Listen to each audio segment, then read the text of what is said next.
finds Hull. Beyond the arc. It's score. Holson with the trifecta. And that's how you do it. Over to Cunningham. Long range. Bottoms. A joint effort across the board. Everyone on this roster did their part tonight.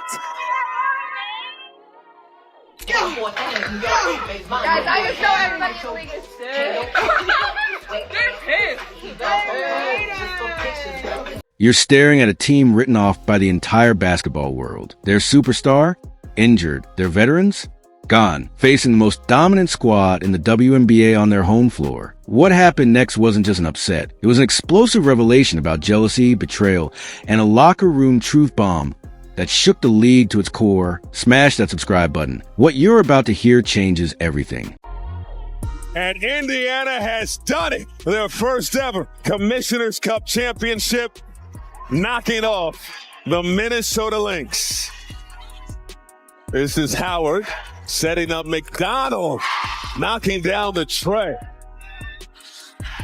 Finds it cutting McDonald, easy deuce. Minnesota's Target Center pulse with 18,000 fans ready to watch their Lynx crush the Fever, defending champs. League best 14-2 record. MVP frontrunner Nafisa Collier averaging 24.4 points and 8.5 rebounds. Las Vegas odds, a 14-point Lynx blowout. They look pretty flawless, in the way that they're playing. I don't know if different is the word as much as they look even more connected.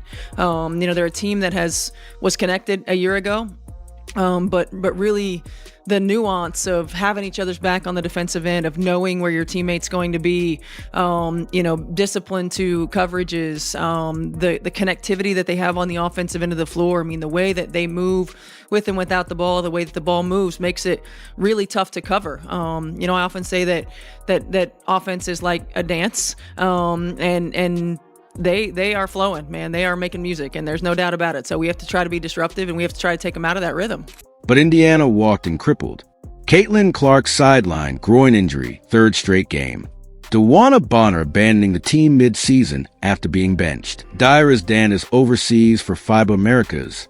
Coach Stephanie White's pregame quote said it all. We haven't had consistency. We're playing the best team, and we've got to come out with our A game. Coach, this is your first season with this batch of players, and so I'm just wondering if the Commissioner's Cup is just a stepping stone for greater things to come. Well, I hope so. But at the same time, we want to take care of business now, right? We want to win a cup. So we're not looking at it necessarily as a stepping stone. We're looking at it as an opportunity to win.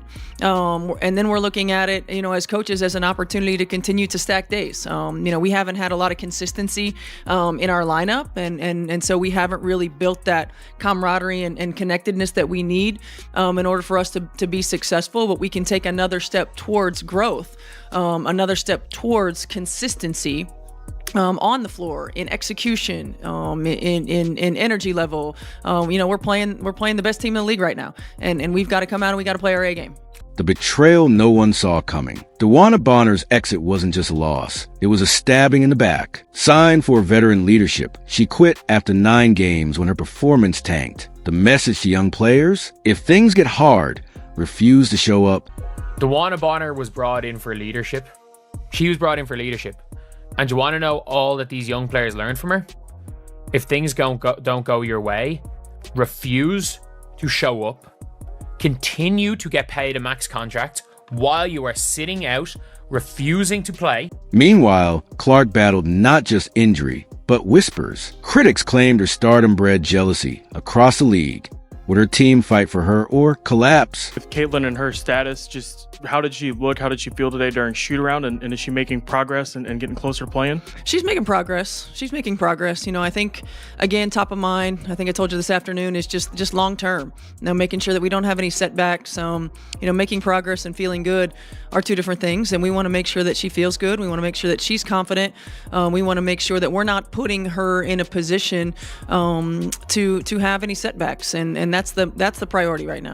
The 8-minute silencing that changed basketball. The Target Center roared like a runaway train. Nafisa Collier had just spun past Aaliyah Boston for an and-one layup, flexing to her sea of screaming Minnesota fans. 27-14 Lynx. First quarter dominance. The Fever season seemed seconds from derailment. No Clark, no Bonner, facing basketball's juggernaut in their own house. The obituaries were being written live on social media. "This will be over by halftime," tweeted a verified analyst. Embarrassing mismatch. Then came the silence. Not just any silence. A suffocating, arena-shrinking 8 minutes and 13 seconds where the most explosive offense in the WNBA simply vanished. Howard finds a cutting McDonald, easy deuce. Beautiful read by Natasha Howard. And Ari McDonald, that opened up the three-point shot. Howard to steal. Open floor in front of her. Got the lay. Indiana battling. This crowd is quiet. Natasha Howard is a former Defensive Player of the Year, knows the ball is coming to Nafisa Collier, just gets that deflection, gets going in the open court, and it is all Indiana in terms of the momentum in this game right now. This building is quiet. It started subtly. A Collier drive met midair by Natasha Howard's outstretched hand. Clang. A rush three-pointer by McBride as the shot clock expired. Airball. Kayla McBride fumbling a routine handoff. The Lynx weren't just missing shots. They looked haunted. Howard transformed into a defensive phantom. Every time Collier caught the ball on the elbow, her favorite spot, Howard's 6 feet 2 inches frame materialized inches from her face, arms wide like steel gates.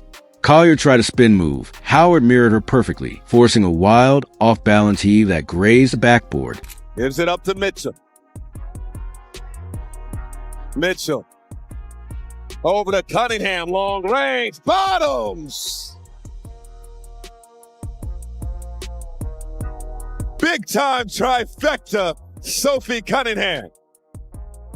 On the next possession, Collier attempted a baseline drive. Howard cut her off, planted her feet, and drew a charging foul that left the MVP candidate sprawled on the hardwood, shaking her head in disbelief. "I wasn't letting her breathe," Howard would reflect later, ice in her veins. Every catch was a fight. Every shot was contested. She earned nothing easy. The Fever defense wasn't just good. It was predatory. What are some of the keys that you see as to how exactly you're going to do that, or what you guys need to do to approach the game successfully? Yeah, I mean, I think we've got to be disruptive. We've got to make sure that we play with a level of physicality that doesn't allow them to just pass the ball around where everywhere that they want to pass it. So we've got to make sure that we're disruptive. We got to make sure that we're elite at our on-ball screen defense. This is a team that reads really well, that moves really well. We got to be elite at the point of attack on on-ball screen defense. We've got to. We always talk about guarding our yard, being able to guard one-on-one so we're not in rotation early. I think for us, it's going to have to start on the defensive end of the floor, so that allows us to get out and run in transition as well. But we can't allow them to just do exactly what they want to do on the offensive end. Anyone else? Coach, thank you. Thank you. Kelsey Mitchell, giving up size in the post, fronted bigger players with ferocity, deflecting entry passes. Boston anchored the paint, swallowing rebounds and outlet passing before Minnesota could reset. Guards Lexi Hull and Erica Wheeler hounded the Lynx perimeter, their hands active, deflecting lazy cross-court passes. The result? A staggering 16 turnovers forced, many leading directly to easy Indiana buckets in transition. That 18-0 Fever run wasn't just scoring, it was systematic strangulation. Corrals it out to Cunningham in the corner, got the three. Indiana on top. Imagine the pressure cooker, a sold-out, hostile arena slowly realizing their invincible team was crumbling. The cheers morphed into nervous murmurs, then near silence punctuated only by the squeak of Fever sneakers on defense, and increasingly frustrated shouts from the Lynx bench. Collier, held to a shockingly inefficient 12 points on a dismal 6 for 18 shooting, visibly slumped after another Howard deflection led to a Sophie Cunningham three-pointer on the other end. The Lynx shot a frigid 34.9% overall. Head coach Stephanie White has a motto. She says, "Pressure is a privilege." You came into the former champion's house and took them down on their home floor. How does it feel to bring Indiana their first championship? It feels great. We knew that we had to come in here with energy. We know that they're a great team and they were going to go on runs. And so for us, it was about containing those runs and then going on our own. Managing a mere 39 points over the final 3 quarters, their offensive sets, usually a symphony of motion, degenerated into desperate isolation plays against Indiana's collective will. This wasn't a lucky cold streak. This was a meticulously planned defensive assassination. Coach Stephanie White's pregame emphasis on guarding your yard and elite on-ball screen defense manifested in real time. Switches were seamless. Help rotations arrived a split second early. Closeouts were relentless. The Lynx, accustomed to dictating pace with their beautiful ball movement, found every passing lane choked, every driving lane clogged. They were forced into the exact shots Indiana wanted them to take. What gave you the confidence to come in here and take down this team on their home floor? We knew we were capable. God has equipped us. And so for us, about coming in here and doing what we know what to do. I think the entire game, coach just continued to instill that confidence, continue to tell us, take it one possession at a time. And we did that. The game plan was obviously to wall off the paint against you and Tosh, but both of you guys finished with double-doubles. How did you guys get freed up? And for you especially, how'd you get going late in this game? I mean, it started with Tosh. Tosh, that entire first half and even that entire game, just really took it to them, made them have to guard. And so with her attacking from different angles, they had to space out a little bit. And that fourth quarter, I was able to score. And finally, Aaliyah, what are you going to do with your prize money? That's for me to know. Congratulations, lady. Heavily contested mid-range jumpers, and rush threes late in the clock. The silence wasn't just the absence of Lynx scoring. It was the sound of a championship-caliber offense being systematically dismantled by a team everyone had left for gone. By the time the horn finally sounded to end the drought, the Fever hadn't just closed the gap, they'd seized the soul of the game. The Target Center crowd sat stunned. The basketball world held its breath. The underdogs hadn't just arrived. They declared war. The MVP emerges from the shadows. Natasha Howard didn't just defend. She unleashed a reckoning. The stats glitter. 16 points, 12 rebounds, 4 assists, 2 steals, perfect 8 of 8 from the line. But numbers can't capture how she strangled Minnesota's soul. It was a team effort tonight, but with 16 points, 12 rebounds, and 4 assists, your MVP is Natasha Howard.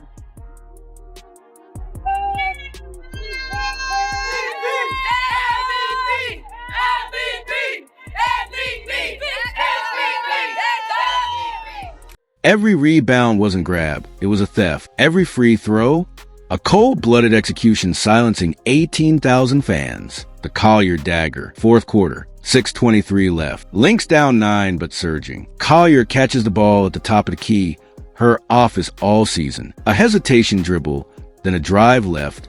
Howard slides with her, shoulder to shoulder, forcing Collier toward the baseline trap. As Collier elevates for a fadeaway, Howard's hand, like a piston, shoots upward, not for the block. For the kill, the ball squirts loose. Howard dives, scraping hardwood, corralling it with one hand. She springs up, fires an outlet pass to Mitchell, already sprinting.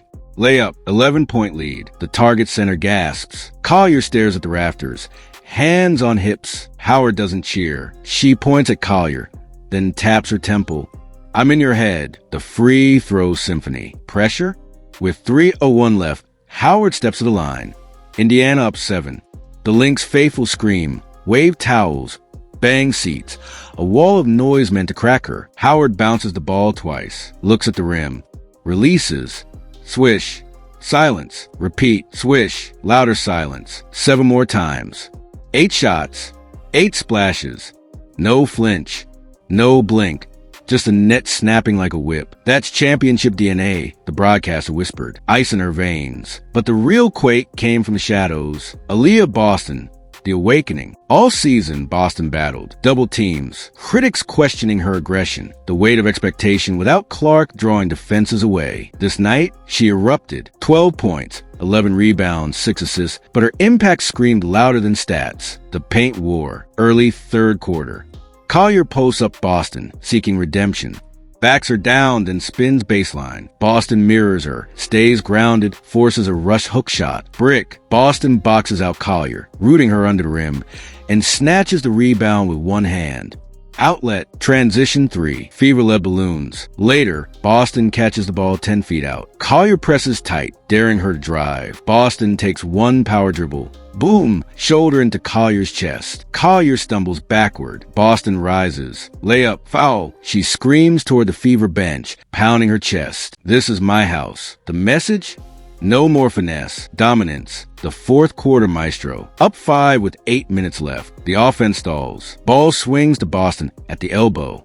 Lynx collapse. Instead of forcing a shot, she whips a no-look bounce pass through 3 defenders to a cutting Sophie Cunningham. Layup. Next possession. Double team comes. Boston instantly fires a cross-court laser to Howard wide open in the corner. Swish. Everyone played their role. Boston declared post-game. Sweat dripping, trophy gleaming. We handled that fourth quarter. Translation. We broke their will. The unseen battle. This wasn't just physical. It was psychological warfare. Howard, the battle-tested champion, 3x WNBA title winner, knew Collier's moves like her own heartbeat. She'd studied film until 3 a.m., spotting the micro-tells. Collier's slight hip shift before driving left, the extra dribble she took when unsure. Boston fought her own ghosts. After early season struggles, coaches drilled her daily. Demand the ball. Own your space. In shoot-around that morning, she'd stayed late, taking 100 hooks with each hand. Be the storm, Howard told her pregame. Boston became it. The synergy that shattered Minnesota. The magic wasn't Howard or Boston. It was Howard and Boston. Their twin tower chemistry unfolded like a brutal ballet. The high-low execution. Howard catches at the free throw line. Boston seals Collier deep. Howard lobs over the defense. Boston elevates, finishes with two hands. Twice, the defensive vortex. Howard pressures Collier 25 feet out, funneling her toward Boston waiting in the paint. Trapped, panic pass. Steal, the silent communication. A nod, a finger point. They knew when to switch, when to trap, when to let the other feast one-on-one. The locker room revelation. Post-game, drenched in champagne, Howard hoisted the MVP trophy, not for the cameras, for her team. "This ain't about me," she yelled over the roar. "This is about US. They wrote us off, said we were done without Caitlin, said we were soft." Boston stood beside her, nodding fiercely. "They forgot who we are," she shouted. "We don't break. We break you." Why this changes everything. Howard proved elite defense wins championships. Boston proved franchise cornerstones rise when legends fall. Together, they didn't just fill Clark's void. They redefined the Fever's identity. Grit, defense, unselfish brutality. As confetti rained down, one image said it all. Howard and Boston, arms draped over each other's shoulders, trophy held high between them. No words needed. The shadows were gone. The league's nightmare had just begun. Drop Dynasty in the comments if you see what's coming. Clark's locker room bombshell. The trophy felt heavier than gold in Caitlin Clark's hands. Not from the weight of metal, but from the weight of every doubter, every sideline glance, every whisper that said they're nothing without her. Around her, chaos reigned. Champagne rained down like liquid confetti. Teammates hugged, screamed, slid across the slick floor. Aaliyah Boston's laugh echoed off the lockers. Natasha Howard raised the MVP trophy, droplets sparkling on its surface. Then came the silence. Not a hush, but a magnetic pull. As Clark climbed onto a bench, fingers gripping the commissioner's cup, the team instinctively turned. Rookie Michaela Timpson lowered her bottle. Howard stopped mid-celebration. Boston wiped champagne from her eyes. The cameras closed in. "Guys!" Clark's voice cut to the buzz. Raw. Electric, vibrating with months of unspoken tension. She scanned the room. Teammates, coaches, trainers, every face that had bled alongside her through injuries, betrayals, and media storms. "I just know everybody in the league." A beat, two beats. The air crackled. "Is sick." A roar erupted. Not just cheers, but a primal release. Howard slammed a fist against a locker. Boston threw her head back. Howling, Timpson lunged forward, grabbing the trophy from Clark's hands and taking a triumphant swig straight from its rim. "That's right," Clark shouted over the din, eyes blazing. "Everybody in the league is sick." Why those 6 words detonated the WNBA? This wasn't trash talk. This was truth spoken through fire. The backstory you didn't see. All season, the narrative festered. The Clark effect. Sold out arenas, record ratings. Rookie jerseys outselling legends. Whispers of resentment from veterans who felt overshadowed. Bonner's exit, framed as leadership fatigue, but players knew it reeked of jealousy for a rookie's spotlight. The groin injury. Critics pounced. "See? Flash in the pan." Even some analysts suggested her style wouldn't translate. Clark absorbed it all. The subtle cold shoulders from opponents, the extra hard screens, the social media subtweets from anonymous league sources. She never flinched. Until now, the delivery that changed everything. Watch the tape. Clark's knuckles whiten on the trophy. Not from anger, from conviction. Her eyes lock with Howard. A silent nod passes between them. Say it. The first sick hits like a gut punch. Teammates freeze mid-motion. The second sick is a war cry. Shoulders square. Chins lift. This wasn't Clark the rookie. This was Clark the general. Unify her troops by exposing the enemy they all felt but couldn't name. The fallout, champagne, chaos, and change narratives. Inside the storm. Timpson's trophy chug. The rookie didn't sip. She drowned the doubt. Champagne spilled down her jersey as Clark roared. This is our moment. Symbolism. Drinking victory from the cup meant for their betters. Howard's vow. Pulling Clark into a bear hug. She growled. They wanted war? They just woke the dragon. Boston's revelation. Later, she'd admit, that speech, it wasn't just for us. It was for every kid told her too much. Outside the locker room. Social media eruption. Within minutes. Hashtag everybody is sick trended. Not just Fever fans. Underdogs everywhere claimed it. The jealousy admittance, former MVPs like tweets, agents texted, finally someone said it. The league's silent tension went public. Critics backpedaling. Maybe we underestimated their chemistry. Clark's leadership intangibles. Deeper than sound bites. The psychology of sick. Clark didn't mean illness. She meant corrosive envy. The kind that poisons teams, like Bonner quitting rather than mentoring. Twist narratives, framing Fever success as Clark versus. The league ignores brotherhood. The WNBA prides itself on sisterhood. Yet Clark's star exposed fractures. Her genius, flipping jealousy into rocket fuel. By naming it, she united the Fever, us versus. The world became tangible, empowered the overlooked. Howard's MVP, Boston's dominance. Proof they weren't just Clark supporting cast. Challenge the league. If our success makes you sick, get well soon. The unseen moments that made the bombshell possible. The midnight film session, 48 hours before the game. Clark, still in street clothes, gathered the team. Not to talk tactics, to show footage. Lynx players smirking during a pre-game interview when asked about Clark's injury. A viral tweet. Fever are a .500 team at best without CC. Bonner's empty locker. Remember this, Clark said, voice steady. They think we're broken. Let's break them back. The text chain that ignited a fire. Post-game.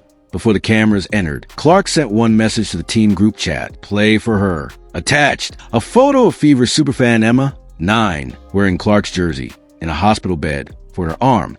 That was the true fuel, not revenge. Purpose. Why this changes Clark's legacy forever. From phenom to leader. Pre-game, Clark wasn't sulking on the bench. She was drawing up plays, whispering to Mitchell during timeouts. Defensive scout, pointing out Collier's tells to Howard. Hype woman, pulling Timpson aside. Your time's coming.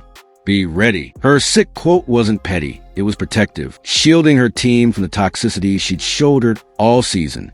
The dynasty blueprint. This moment proved the Fever aren't building around one star. They're forging. Howard's vengeance. A 3X champion with something to prove. Boston's ascension. A franchise cornerstone finding her roar. Clark's magnetism. Making veterans take minimum deals just to join the movement.